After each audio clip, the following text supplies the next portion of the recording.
निश्चित का टाइम होगा, निश्चित का होगा सर। ईरान इजराइल युद्ध चल रहा है और युद्ध में अगर तेल की समस्या आए तो क्या नरक में जैसे तेल में तला जाता है ऐसा सुना है, तो क्या वहां भी समस्या आ रही है कि? सर अभी कुछ लोग गए अपने राजस्थान से भी नरक में गए हैं, तो ऐसे सुनने में आ रहा है कि वहां अभी तलने की बजाय सर रोस्ट करने लगे हैं सर। नरक में अभी जगह है और को बेचे तो? नहीं सर, काफी जगह बची हुई है। चांद पे भी प्लॉटिंग हो रही है? जी सर। तो कोई चांद पे सस्ता प्लॉट मिल जाएगी?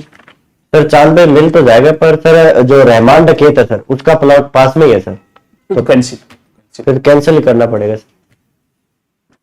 हाँ सर। अभी आपसे एक प्रश्न है कि राज्यपाल की आकस्मिक मृत्यु हो जाने पर मुख्यमंत्री चाह रहे हैं कि जो क्लब है वहां पर जो लड़कियों की एंट्री है वो फ्री है, तो पुरुषों की एंट्री भी फ्री की जाए, इसके लिए आप क्या कहेंगे?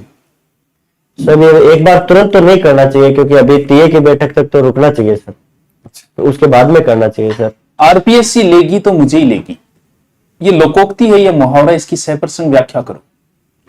सर ये तो मुहावरा है सर, किसी महान एक एसआई में सिलेक्ट हुए थे, उन्होंने ये बात कही थी सर, ये लोगों को मोटिवेट करने के लिए सर। बाद में आरपीएससी ने उनको ले भी लिया था, और बाद में एसओजी ने। इतने मोटिवेशन के लिए क्या करना पड़ता है सर? पेपर हाथ में हो तो इतना मोटिवेशन आ जाता है सर। लगभग कितना खर्चे में आ जाते हैं? वो जो भी 25-30 लाख रुपए अपने पास है तो सेटिंग बढ़ जाती है सर। ठीक।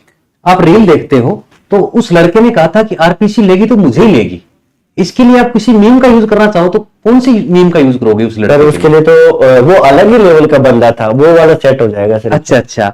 और एक व्यक्ति है या एक अभ्यर्थी मानो, उसके टेस्ट सीरीज में अच्छे नंबर आते हैं लेकिन मुख्य परीक्षा में उसके अच्छे नंबर नहीं आते, तो यहाँ कौन सी मीम का यूज करना चाहोगे आप? वो सर डिप्रेशन वाला सेट हो सकता है सर। अच्छा। एक लड़का है, वो 100 रुपए बचाने के लिए 2 किलोमीटर दूर लाइब्रेरी में चला जाता है लेकिन पूरे दिन चाय पी जाता है 200 रुपए की, तो इसमें कौन सा मीम का यूज करोगे आप? सर इसमें तो वही सर, जब आदमी गरीब हुआ ना, हाँ। तो वो अपनी आदत से गरीब हुआ। अच्छा, तो इसका मतलब रील पे आप पूरा फोकस करते हो। हाँ सर। आप व्यायाम वगैरह करते हो, योग वगैरह? हाँ जी सर, सुबह 1 घंटे करता हूँ सर। कौन सा योग करते हो? अंगूठे से करता हूँ सर। ऐसे अंगूठे से कौन सा योग होता है? अभी बताया ना सर, रील के लिए रील चलाता हूँ सर, सुबह उठ के 1 घंटे। ठीक। आपने पढ़ा है कि अमेरिका का संविधान है वो बहुत ही छोटा संविधान है, तो उसका अनुच्छेद नंबर 4 क्या बोलता है अमेरिका के संविधान का? सर इतना हार्ड प्रश्न क्यों पूछ रहे हो सर? आप मेरी जगह होते तब आपको पता चलता सर। एक अभ्यर्थी के अंदर हौसला होना चाहिए, अगर मैं आपकी जगह होता तो भी ऐसे ही टैलेंटेड जवाब देता। आप आओ इस जगह बैठ के देखो। एक बार आप आइए सर, आपको बताता हूँ। बिल्कुल, आओ। दाल में रोटी देता हूँ, आइए सर। एक मिनट बैठिए सर, बैठिए। Thank you sir.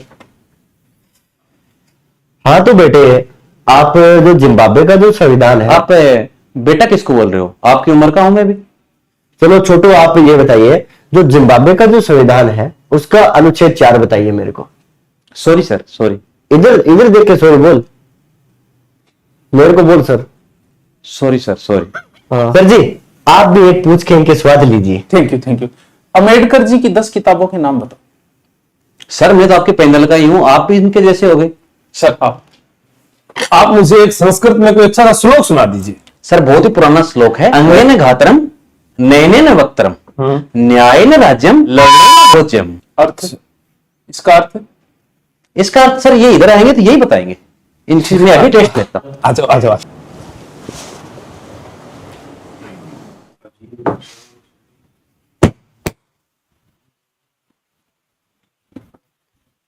तो आपने लिखा है कि आपकी जो रुचि है वो इतिहास विषय में रही है, तो मैं आपको एक युद्ध के बारे में कुछ इशारे करूंगा, आपको बताना है कि वो किस युद्ध की मैं बात कर रहा हूं। ठीक है, तो आप ध्यान से देखिएगा।